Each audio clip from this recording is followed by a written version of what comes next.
Okay, we're back here to our bow, and we're going to make that adjustment. Loosen that up. And I'm going to go down with this just slightly. And when I say slight movements, I mean that. On this particular rest, that's barely perceivable. We're going to cinch everything down and try it again. And this is a matter of trial and error until you get it right. There's a little bit of a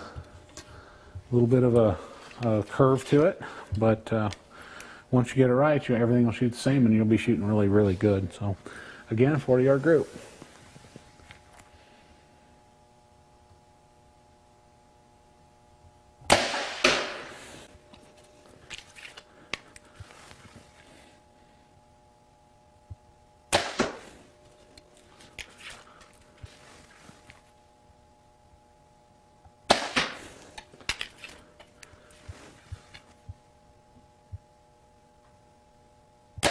Okay. Well, this shot's felt pretty good. We're going to go down and see what we got.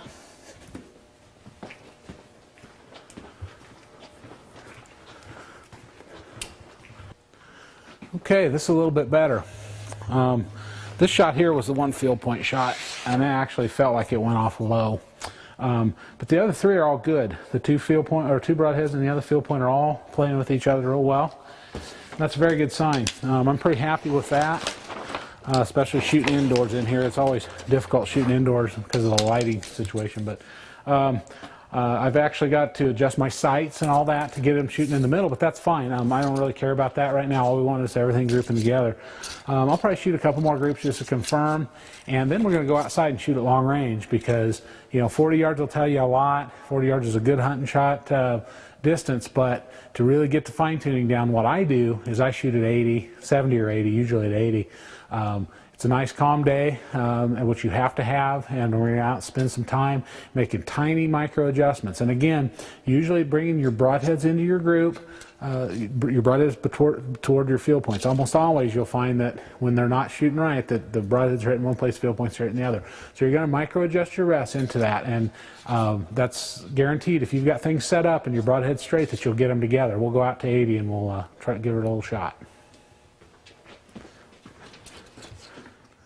Okay, here we are outside at long range. We're sitting here at 80 yards. We're going to shoot a few arrows down there and see how it groups. Now, I want to be real specific. I shoot 80 yards because that's the farthest distance that I feel I can actually hold on target. And that's what you need to do too. Don't think that because I shoot 80 yards that you should be shooting 80 yards or that you need to. The further the distance that you can make good shots, the better tune your bow is going to have, whether you shoot those distances or not. So I just wanted to talk a little bit about that before we got started here. 80 yards is not an absolute. Some guys do the same thing at 40 and do just fine.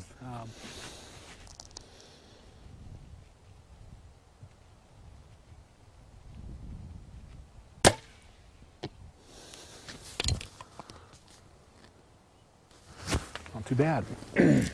It's always a good sign when the first one hits in the middle.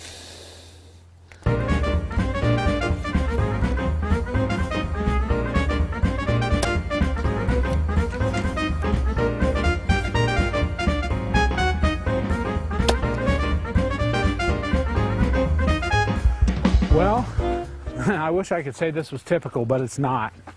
Wow, this was an 80-yard group. Really the first one that I shot out of that bow. If I'd have realized it was quite this good, we would have zoomed in from back there. But anyway, as you can see, broadheads and field points are hitting together. There's the field point. Actually, almost Robin Hooded it, blew the knock out of it. And the two broadheads, dead center. So I think we'll live with that. Did a lot of work with this, but had a lot of good times, and we got it working. So if you can group like that at 80, I guarantee you that at 40 things are gonna happen real well. So anyway, that's how we tune outside. We've got our broadheads and our field points hitting together all the way out to 80 yards. Arrow flight's good, everything's good, everything's just like we want it. So I want to keep it that way. So what I'm going to do, and this is a real key thing, and everybody should do this with their bows, no matter whether it's a one cam, hybrid, doesn't matter, but mark your cams. I'm going to take a black Sharpie, it could be a silver, it could be a pencil, some guys use razor blade marks, and I'm just going to mark my cams along the side of my limbs on both of them, both on the top and the bottom. What this does, this gives me a reference point that I can always come back to. If I change strings, if we break a string or have some kind of an issue with the bow, it's very easy to put the cam marks back, and that'll give us our basic tuning setup. You're still going to have to get your accessories back in the string in the same place if you were to change a string or anything like that, but that's your basic setup. I will record my brace height, my axle length, and some other vitals, but very important and a very good tool to use to make sure that it's real easy to get that tune back should you lose it for any reason. One more little thing I'm going to do here on my whammy. I set this up so I could adjust it, but since I've got everything right now, what I'm going to do here is I'm going to cut the excess cord off here, and I'm going to take my lighter and I'm going to burn a little ball on this. Be very careful with lighters and make sure that they don't get too close to your string and everything. But that little ball I'm burning on there, so now even should my little set screw come loose, that's just a safeguard to make sure that my rest adjustment stays the same. So just a little thing to help make sure that everything stays the same, because you want dependability in the field all the time. So hopefully this section will help you, next time you have to tune your bow. Hope you're getting your field points and your broadhead shooting in the same, and the accuracy as good as you can. So when you come out west, sometimes you got to stretch that yardage a little bit and you'll feel confident with it. Hope this helped.